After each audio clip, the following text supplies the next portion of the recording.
ஈஸியான மெத்தடில் எப்படி கிராஸ் கட்டிங் போடுறதுன்னு பார்க்கலாம்.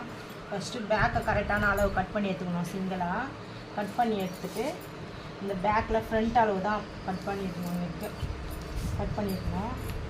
அதுக்கப்புறமா ஃப்ரண்ட்டு மார்க் பண்ணிக்கலாம். எந்த அளவு ஸ்ட்ரெயிட் பேக்லேயே ஸ்ட்ரெயிட் கட்டிங்லேயே மார்க் பண்ணிக்கலாம். நம்ம ஃபஸ்ட்டில் இந்த மெத்தட் வந்து ஈஸியாக இருக்கும். இதுதான் ஃப்ரண்ட்டு.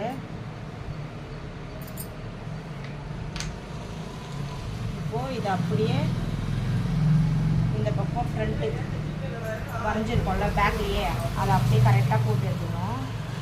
போட்டோம்னா கரெக்டாக வருதான்னு பார்க்கணும். கிராஸ் கட்டிங் டீட்டெயிலாம் கரெக்டாக.